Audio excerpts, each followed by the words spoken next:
Kanti kwenzekeni emhlanganweni kaMengameli Cyril Ramaphosa noNgizwe Mchunu kanye noPhakelo Mthakathi?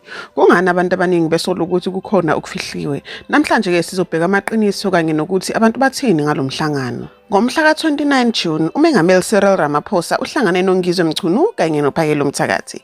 Lo mhlangano wenzeke ngesikhathi-ke izwe belikhuluma kakhulu ngey'ndaba zokuxoshwa kwabantu abangekho eSouth Africa ngokomthetho, kanye-ke nembhikisho ebihlelelwe ngalolu daba. Yize-ke kuqinisekisiwe ukuthi lo mhlangano wenzekile akaze kukhishwe yonke imininingwane yokuthi baxoxe ngani noma yiziphi izivumelwano uma zikhona abafinyelele kuzo. Lokhu-ke kushiya abantu abaningi bezibuza ukuthi kwakuxoxwa ngani ngempela nokuthi kungani lo mhlangano ubaluleke kangaka.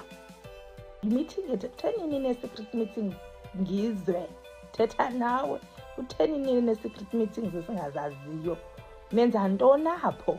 Kutheni Ngizwe ize nawe le idea yakho ndakubona apha emehlweni wena. Ngemva kwalo mhlangano abantu abaningi ey'nkundleni zokuxhumana baveze ukungajabuli kwabo. Abanye bathi bayasola ukuthi uhulumeni usebenzisana nalaba abaholi. Abanye-ke baze bathi lokhu kungase kube indlela yokudambisa imbhikisho.